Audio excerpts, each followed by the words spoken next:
Hello friends, welcome to Insight Maths. दोस्तों, आज हम लोग डिस्कस करने वाले हैं ग्रोथ एंड डेवलपमेंट का पार्ट 2। दोस्तों, हमने पार्ट 1 वीडियो में डिस्कस किया था ग्रोथ एंड डेवलपमेंट के बारे में और उसके प्रिंसिपल के बारे में।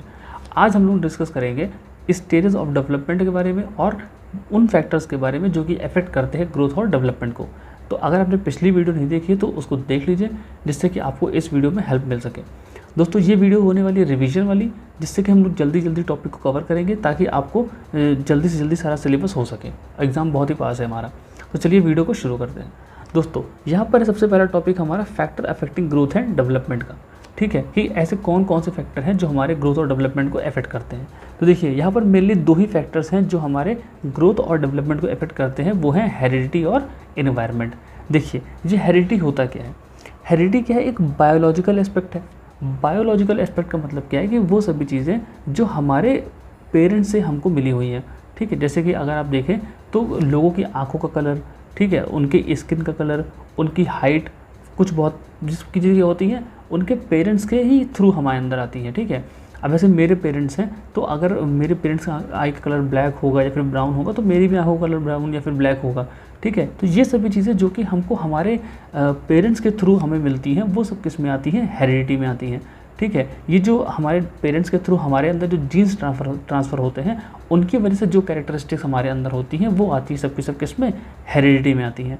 ठीक है, जो एनवायरनमेंट है वो क्या होता है कि इस हमारे जो जितना भी हमारा जेनेटिक मेकअप है इसको छोड़ करके, ठीक है, अब जैसे किसी बच्चे के आसपास का स्कूल हो गया, ठीक है, वो किस स्कूल में पढ़ने जाता है, ठीक, वो किस एरिया में रहता है, उसका वो कैसा खाना खाता है, ये सब चीज़ें जो भी होती हैं वो सब चीज़ें किस में आती हैं? एनवायरनमेंट में आती हैं। ठीक है, वो कहाँ खेलने जाता है, उसके दोस्त कैसे हैं, ये सभी चीज़ें, यानी कि जितना भी इस एक बच्चे के आसपास जो भी चीज़ें हैं जिनसे वो इंटरेक्ट करता है, वो सभी चीज़ें क्या होती है? उसके एनवायरनमेंट में आती है। देखिए, एवरीथिंग अराउंड अ चाइल्ड ही और शी इंटरेक्ट्स विद, मतलब कि कोई बच्चा जिन जिन चीज़ों से इंटरेक्ट करता है, वो खाना कैसा खाता है, वो न्यूट्रिशन कैसा लेता है, उसके आसपास के लोग कैसे हैं, उसका स्कूल कैसा है, जितनी भी चीज़ें हैं वो सभी चीज़ें फ्रेंड्स किस में आती हैं? एनवायरनमेंट में आ जाती हैं।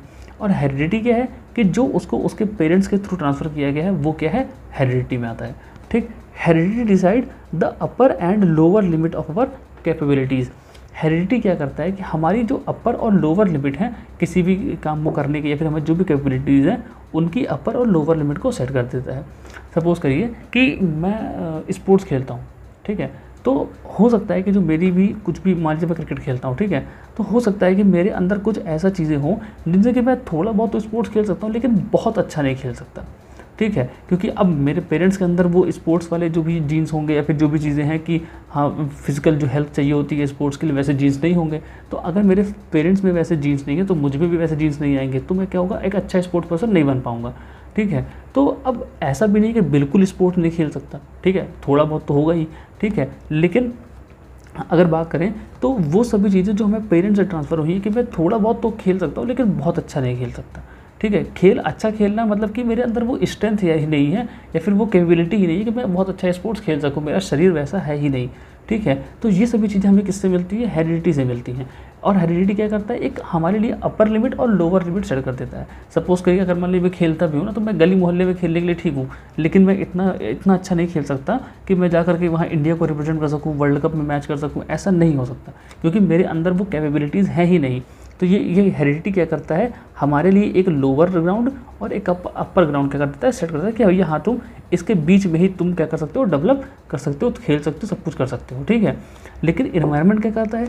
यहीं पर इसका सबसे ज़्यादा मेन रोल होता है। देखिए, मैंने कहा कि मेरा अपर लिमिट और लोअर लिमिट इसने सेट कर दिया कि मैं मिनिमम इतना कर सकता हूँ, मैक्सिमम इतना कर सकता हूँ, लेकिन जो एनवायरनमेंट होता है ये बहुत ही मेन रोल प्ले करता है। सपोज़ करिए कि सचिन तेंदुलकर हैं, ठीक है, अब उनके पास अच्छा स्किल रहा होगा, उनके जो भी जीन्स होंगे, ठीक है, उनमें स्पोर्ट्समैनशिप वाली जो भी क्वालिटीज़ थी वो होंगी, लेकिन सपोज़ करिए अगर उनको वैसा इन्वायरमेंट ही नहीं मिला होता, ठीक है, अगर उनको वैसा इन्वायरमेंट नहीं मिलेगा, खेलने कूदने को नहीं मिलता, ठीक है, उनको वैसा डाइट नहीं मिलता, न्यूट्रिशन नहीं मिलता, उनको वैसे गाइडेंस नहीं मिलती, ठीक है, तो क्या वो आज तक क्रिकेटर हो पाते? नहीं होते। ठीक है, अब कोई सिंगर है, अगर उसको सिंगिंग छुड़वा करके हम लोग क्या करेंगे? क्रिकेट खेलने भेज देंगे या फिर फुटबॉल खेलने भेज देंगे, तो वो फुटबॉल तो बेकार करेगा ही और सिंगिंग छूट जाएगी वो अलग। ठीक है, तो हेरिडिटी क्या करती है कि हमें बताती है कि हम किस चीज़ में अच्छा कर सकते हैं और हमारे लिए एक अपर और लोअर लिमिट सेट कर दिया। लेकिन इन्वायरमेंट का काम क्या है कि जो भी हमारी कैपेबिलिटीज़ हैं उनको और अच्छे से निखार देना। ठीक ठीक है, कि हम उसको और कैसे इन्हेंस कर सकें।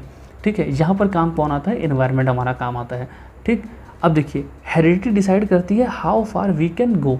ठीक, हेरिडिटी का काम क्या है कि वो डिसाइड कर दे कि हाँ तुम इसमें इतना कर सकते हो। सपोज करिए कि मेरे फादर की हाइट थी 5 और मान लीजिए कि मदर की हाइट क्या है 6 है। ठीक है, तो अब अगर मैं हूँ तो मेरी हाइट लगभग कितनी रहेगी, 5, बहुत होगी तो 6 हो जाएगी, या फिर हम कहते हैं 6 से 6.5 और इधर 5 से कितना हो जाएगी 4.5, इतने के बीच में रह जाएगी, 4.5 से 6.5 के आसपास में ही रह जाएगी। अब सोचिए कि मेरे फादर है 5 के, मदर है 6 की, तो मैं 8 फीट का हो जाऊँगा, तो ऐसा नहीं होता। ठीक है, हो सकता है कि मेरे बहुत जो एंसेस्टर्स रहे होंगे उनमें अगर कोई ऐसा जीन होगा जो लंबा होगा, अगर उनका जीन आ गया मेरे अंदर तो ठीक है। ठीक है, लेकिन ऐसा होगा कि मोस्ट ऑफ द टाइम ऐसा होता नहीं है, जो फादर मदर के ही मोस्टली जीन्स क्या होते हैं हमारे अंदर ट्रांसफ़र होते हैं। ठीक है, जैसे कि आप यहाँ पे इस पिक्चर में देख पा रहे हैं, ये मैं थोड़ा जूम करके दिखा देता हूँ आपको।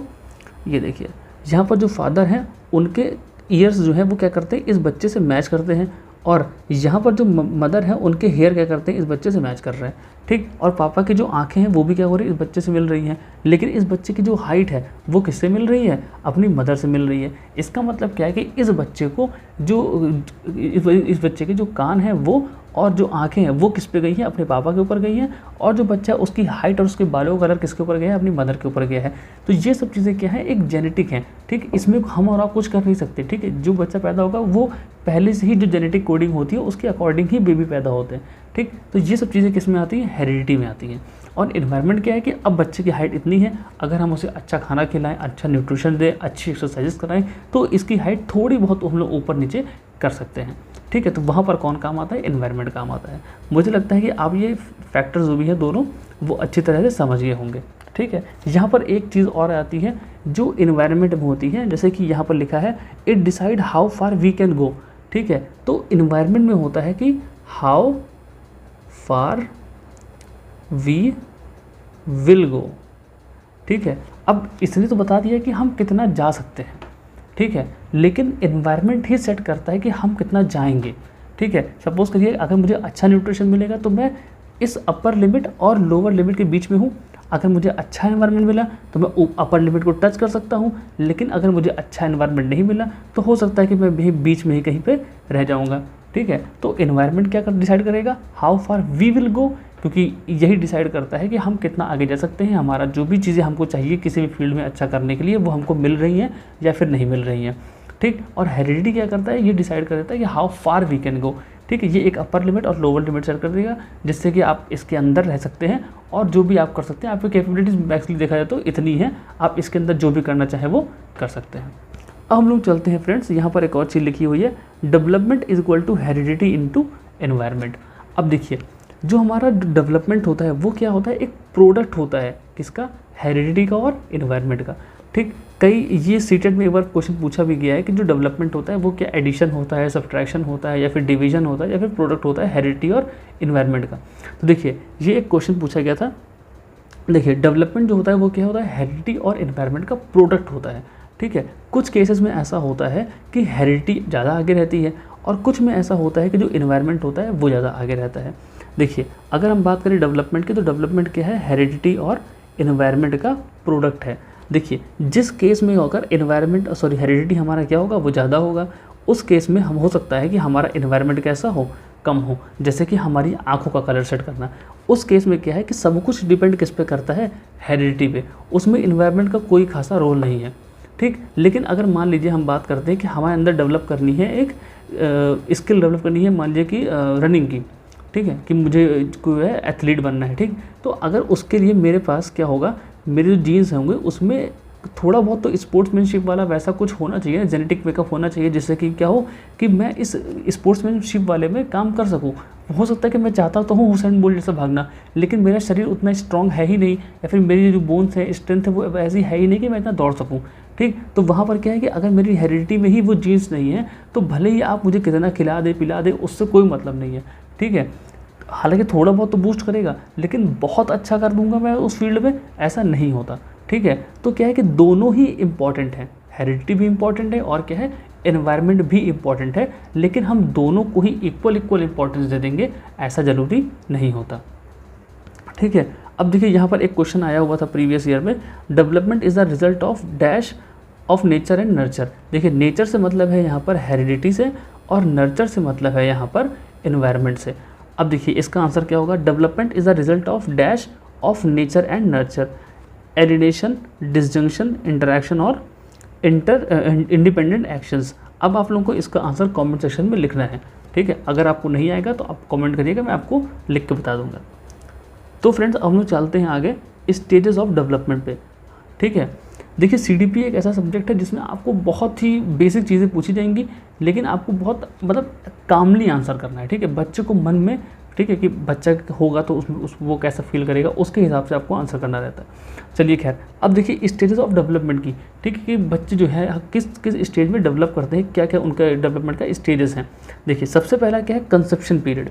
कंसेप्शन पीरियड का मतलब होता है कि जब कोई बच्चा माँ के गर्भ में रहता है तो उस पीरियड को हम लोग क्या कहते हैं, कंसेप्शन पीरियड। ये मोस्टली कितना है, 9 मंथ्स का ही होगा, आप सभी को पता ही होगा वैसे ही तो ये बात, ठीक है। फिर जो सेकंड स्टेज आती है वो है इन्फेंसी की।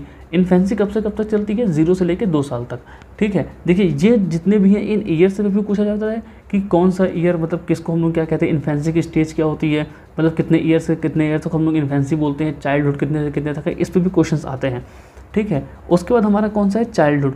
चाइल्डहुड की ईयर क्या होती है, 2 से 12 साल होती है। एडोलसेंस की अगर हम लोग बात करें, एडोलसेंस कहाँ चलती है, 12 से 18 साल तक, ठीक है। चाइल्डहुड को हम लोगों ने डिवाइड कर रखा है 2 में, ठीक, अर्ली और लेटर, हालांकि मिडिल भी होता है, लेकिन मोस्ट इंपॉर्टेंट हमारे लिए क्या है, अर्ली और लेटर चाइल्डहुड है, ठीक है। तो चलिए एक एक करके इन सबको भी डिस्कस कर लेते हैं।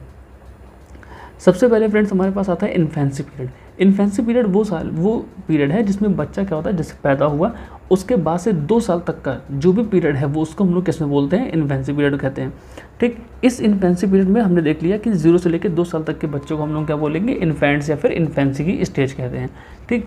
इस स्टेज में क्या होता है, बच्चे क्या करते हैं, अपने सेंसेस को यूज़ करना शुरू कर देंगे, ठीक है। हम लोग अगर उनके सामने कुछ बोलेंगे तो अपने कानों से सुन लेंगे, ठीक है। आइज से देखना शुरू कर देते हैं। अगर आप उनके बगल में जाके ताली बजाते हैं या फिर कुछ भी करते हैं तो इधर उधर वो देखने लगते हैं, ढूंढने लगते हैं, यानी कि उनको सुनाई देता है, ठीक है। अगर आप उनके सामने कुछ दिखा के हटा लेंगे तो वो ढूंढते हैं उसको, मतलब अपनी आंखों का भी यूज़ करते हैं, ठीक है। तो होता क्या है कि इस 0 से 2 साल के बीच में क्या करते हैं, बच्चे अपने सेंसेस को यूज़ करना सीखना, ठीक है, सीख जाते हैं, ठीक है। ये जो एज होती है इन्फेंसी की, ये क्या होती है, फास्टेस्ट डेवलपमेंट होता है इस एज में, ठीक है। जो इन्फेंसी की स्टेज होती है इसमें बच्चों क्या होता है, फास्टेस्ट डेवलपमेंट हो जाता है, ठीक है। इस उम्र में बच्चे क्या करते हैं, सिट करते हैं, यानी कि बैठते हैं, क्रॉल करते हैं, स्टैंड करते हैं और वॉक करते हैं, यानी कि बच्चे क्या करते हैं, बैठना सीखते हैं इस उम्र में। फिर धीमे धीमे अपने घुटनों के बल, यानी कि घुटनों के बल चलना शुरू करते हैं, यानी कि क्रॉल करते हैं। फिर धीमे धीमे बैठना सीखते हैं, फिर उसके बाद क्या करते हैं, खड़े होकर चलना है, फिर हल्का फुल्का भागना क्या करना शुरू कर देते हैं, ठीक है। ये सब चीज़ें होती हैं इसमें इन्फेंसी के पीरियड में। और इसी पीरियड में होता भी क्या है कि बच्चे छोटे छोटे वर्ड जैसे कि मम्मा, पापा, इस तरह की चीज़ें धीमे धीमे बोलना क्या करते हैं, शुरू कर देते हैं। हालांकि बहुत ज़्यादा उनकी लैंग्वेज डेवलप नहीं होती, लेकिन काफ़ी चीज़ें क्या करते हैं, वो बोलना शुरू कर देते हैं। इसके बाद फ्रेंड्स जो हमारा आता है वो है चाइल्डहुड का पीरियड, ठीक है। चाइल्डहुड का पीरियड बहुत इंपॉर्टेंट है, इससे बहुत सारे क्वेश्चंस भी पूछे जाते हैं। देखिए चाइल्डहुड का हम लोगों ने डिवाइड कर रखा था 2 में, ठीक है। पहला क्या है, अर्ली चाइल्डहुड, और दूसरा क्या है, letter childhood. Early childhood period जो चलता है वो चलता है 2 से लेकर के 6 साल तक, ठीक है। कई जगह पर थोड़ा बहुत ऊपर नीचे भी होता है कि NIOS कुछ अलग मानता है, WHO कुछ अलग मानता है, लेकिन एक स्टैंडर्ड अगर देखा जाएगा तो वो 2 से 6 साल तक हम लोग क्या करते हैं, अर्ली चाइल्डहुड को मानते हैं। अब इस अर्ली चाइल्डहुड की कुछ कैरेक्टरिस्टिक्स भी होती हैं, जिनमें सबसे पहले क्या होता है, इमिटेटिव एज, ठीक है। इस अर्ली चाइल्डहुड को क्या माना गया है, एक इमिटेटिव एज माना गया है।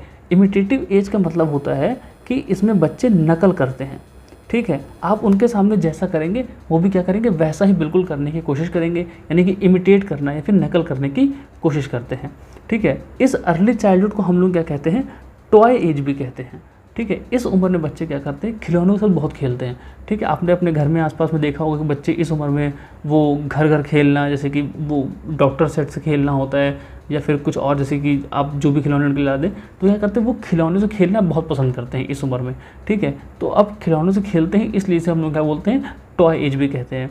इस उम्र में ही बच्चों की क्या होती है, टॉयलेट ट्रेनिंग होती है। आप 0 से लेकर, मतलब कि पैदा हुए बच्चे से लेकर के 2 साल तक के बच्चों को आप ठीक से सूसू पट्टी करना नहीं सिखाते, ठीक। लेकिन जब वो धीमे धीमे बड़ा हो जाता है, 2 साल का, 3 साल का हो जाता है, तो आपको धीरे देखिएगा तो उसको सिखाते हैं कि हाँ तुमको यहाँ इस प्लेस पर जाकर के वॉशरूम करना है, टॉयलेट करना है, ठीक है। तो ये जो एज होती है अर्ली चाइल्डहुड वाली, इसमें बच्चा क्या करता है, इमिटेटिव एज होती है, इसको पहली बात तो इमिटेटिव एज कहते हैं, दूसरा टॉय एज कहते हैं, और ये क्या होती है, टॉयलेट ट्रेनिंग की एज होती है। ठीक, इसमें बच्चे बिलीव करते हैं एनिमिज्म पर। एनिमिज्म का मतलब होता क्या है कि हर चीज़ में जान होती है। सपोज़ करिए कि अभी ये मेरे पास बॉक्स रखा हुआ है, ठीक, अगर उनको चोट लग गई और मैंने इस बॉक्स को मार दिया तो उनको लगेगा कि हाँ, अब उनको खुशी मिल जाती है कि हाँ यार चलो ठीक है, अब इसको भी चोट लग गई है, जिसकी वजह से उनको चोट लगी थी, अगर हम उसको मार देते हैं, भले उसके अंदर जान हो चाहे नहीं हो, फिर भी क्या उनको लगता है कि हाँ ठीक है, अब उसने मुझे मारा तो मैंने पलट के उसको मार दिया, तो अब हिसाब बराबर हो गया है। ठीक है, तो उनको लगता है कि एनिमिज्म मतलब कि सबके अंदर क्या होती है, जान होती है। जो भी चीज़ इस दुनिया में है उन सबके अंदर क्या होती है, जान होती है, चाहे वो लिविंग हो चाहे नहीं हो। ठीक है, उसके बाद क्या करते हैं, वो बिलीव करते हैं इमिनेंट जस्टिस पर भी। ठीक, इमिनेंट जस्टिस का मतलब होता है कि वो बिलीव करते हैं किसी एक ऐसी शक्ति पर जो उनको लगता है कि ये सबको क्या करेगी, सबको समान रूप से न्याय देगी या फिर जस्टिस प्रोवाइड करेगी। ठीक है, जैसे अगर किसी उनको चोट लग गई या फिर कुछ भी हो गया, उन्होंने किसी को मारा, ठीक है, तो उनको ऐसा लगता है कि नहीं है, मुझे नहीं करना चाहिए, वरना क्या होगा, मेरे साथ भी ऐसा ही होगा। ठीक है, कोई होगा जो मुझे भी सजा देगा, फिर भगवान सब कुछ देख रहे हैं, इस तरह की भावनाएं क्या होती हैं, उनके मन में होती हैं। ठीक, इस अर्ली चाइल्डहुड में बच्चे कैसे होते हैं, सेल्फ सेंटर्ड होते हैं। ठीक है, अगर आप उन्हें कुछ भी बोलेंगे तो सबसे पहले वो अपने लिए देखते हैं। अगर आप उनको चिप्स का, कुरकुरे का पैकेट देंगे ना, फिर आप ही देंगे उनको और फिर आप मांगेंगे, तो कई बच्चे ऐसा करते हैं कि वो नहीं देते, वो खुद मतलब जो भी चीज़ें होती है वो खुद में रखना चाहते हैं, वो अपनी चीज़ें शेयर नहीं करते और मतलब अपने से ही काफ़ी मतलब सेल्फ सेंटर्ड रहते हैं बच्चे। ठीक है, इसके बाद क्या है जो सबसे इम्पॉर्टेंट है, ये एक बहुत ही इम्पॉर्टेंट एज होती है लैंग्वेज डेवलपमेंट के लिए, क्योंकि इस उम्र में बच्चे बहुत सारे वर्ड सीख जाते हैं, बहुत सेंटेंसेस बोलना, बात करना बहुत जल्दी सीख जाते हैं। ठीक है, वो डेली, अगर आप उनसे डेली बात करेंगे तो पता नहीं वो कितने वर्ड्स एक एक दिन में सीख जाएंगे। ठीक है, तो ये जो अर्ली चाइल्डहुड वाला पीरियड है, ये क्या है, फास्टेस्ट लैंग्वेज डेवलपमेंट होता है इस एज में, और ये बहुत इंपॉर्टेंट है। ठीक है, इस पे हर बार पेपर में क्या होता है, एक क्वेश्चन जरूर पूछा जाता है कि फास्टेस्ट डेवलपमेंट का एक कौन सा है। ठीक है, कौन सी स्टेज जो है वो किस स्टेज में सबसे ज़्यादा फास्टेस्ट डेवलपमेंट होता है लैंग्वेज का, इस तरह के क्वेश्चन हमेशा पूछे जाते हैं। ठीक है, और जो इस उम्र में बच्चे होते हैं उनकी बातों में कोई लॉजिक वगैरह नहीं होता, वो कुछ भी मतलब उलझुल बातें किया करते हैं जिनके पीछे कोई लॉजिक नहीं, कुछ भी बोल देंगे। ठीक है, तो यहाँ पर ध्यान रखने वाली बात है कि जो अर्ली चाइल्डहुड है वो कैसी एज है, इमिटेटिव एज है, टॉय एज भी कहते हैं। इस उम्र में हम लोग क्या करते हैं, टॉयलेट ट्रेनिंग भी करते हैं, एनिमिज्म और क्या करते हैं, इमिनेंट जस्टिस पे बिलीव करते हैं और सेल्फ सेंटर्ड होते हैं। और सबसे इंपॉर्टेंट क्या कि वो किस में बिलीव करते हैं, और क्या होता है कि उसमें फास्टेस्ट लैंग्वेज डेवलपमेंट होता है। अब अगर हम लोग बात करते हैं लेटर चाइल्डहुड की, तो लेटर चाइल्डहुड का जो पीरियड है वो कितना होता है, 7 से लेके 11 साल तक। ठीक है, 7 से लेके 11 साल तक के बच्चों में क्या होता है, लेटर चाइल्डहुड हम लोग वो कंसीडर करते हैं। ठीक, ये जो लेटर चाइल्डहुड होता है वो क्या होता है, एज ऑफ सूडो मैच्योरिटी की। सूडो मतलब होता है एक तरीके से देखा जाए फॉल्स। ठीक है, फॉल्स कह लीजिए या फिर ऐसे कह लीजिए गलत, हम मान लीजिए कि जो चीज़ें होती नहीं है लेकिन हमको लगती है, ठीक, उस तरह की मैच्योरिटी की। ठीक है, जो 7 से लेकर 11 साल तक के बच्चे होते हैं उनको लगता है कि वो मैच्योर हो चुके हैं, लेकिन असलियत में वो मैच्योर नहीं हुए होते। ठीक, उनको लगता है कि उन्हें किसी की ज़रूरत नहीं है, वो सारा काम खुद से कर सकते हैं, मैनेज कर सकते, देख सकते हैं, लेकिन ऐसा होता नहीं है। ठीक, ये इसीलिए इसको क्या कहा गया, सूडो मैच्योरिटी की एज कही गई है। ठीक, इसे हम लोग एक और नाम से जानते हैं जिसको हम लोग कहते हैं गैंग एज। इस उम्र में यानी कि 7 से 11 साल तक के बच्चों में, ठीक है, वो क्या करते हैं, अधिकतर अपने फ्रेंड्स के साथ, इन सब के साथ झुंड में रहना यानी कि गैंग में रहना पसंद करते हैं। ठीक, और इसे एक और नाम से जानते हैं एलिमेंट्री स्कूल एज के नाम से भी।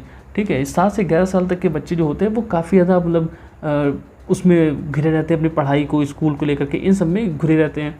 ठीक है, तो इसलिए इसे क्या कहा गया है, एक एलिमेंट्री स्कूल एज भी कहा गया है। ठीक, और इस उम्र में क्या होता है, धीमे धीमे बच्चे क्या करते हैं, अपने लॉजिक को, रीजनिंग को, इन सबको क्या करते हैं, डेवलप कर लेते हैं। ठीक, तो लेटर चाइल्डहुड क्या है, सूडो मैच्योरिटी की एज है। ठीक, ये गैंग एज भी कहलाती है, एलिमेंट्री स्कूल एज भी कहलाती है, और इसमें बच्चों के लॉजिक और रीजनिंग क्या होते हैं, बहुत जल्दी ही डेवलप हो जाते हैं। अब अगर इसके बाद बात करें तो यहाँ पर है हमारा नेक्स्ट एडोलसेंस। ठीक है फ्रेंड्स, ये सबसे ज़्यादा इंपॉर्टेंट है, इस पर हर साल 2 से 3 क्वेश्चन या फिर एक क्वेश्चन आपको देखने को मिल ही जाएगा। ठीक है, तो चलिए डिस्कस करते हैं ये एडोलसेंस होता क्या है। देखिए, एडोलसेंस क्या है, एक एज है जिसमें क्या करते हैं, जब हम लोग 12 साल से लेकर के 18 साल की जो एज होती है उसको हम लोग क्या कहते हैं, एडोलसेंस कहते हैं। वर्ल्ड हेल्थ ऑर्गेनाइजेशन यानी कि WHO क्या कहता है कि 10 से लेकर 19 साल तक के जितने भी बच्चे होंगे हम उन्हें क्या कहेंगे, एडोलसेंट कहेंगे, और जो ये एज होती है उसे क्या कहते हैं, एडोलसेंस कहते हैं।